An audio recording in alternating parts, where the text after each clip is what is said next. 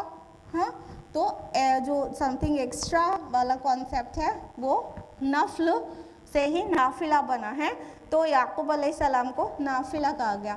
اچھا، یہاں پر اسحاق علیہ السلام کا ذکر آیا، یعقوب پوتے پہ چلے گئے، جبکہ اسماعیل علیہ السلام بھی بیٹے تھے ابراہیم علیہ السلام کے. تو اکثر و بیشتر اسحاق اور یعقوب کا ذکر کیوں آتا رہتا ہے ایک ساتھ میں؟ کوئی گیس کر سکتا ہے؟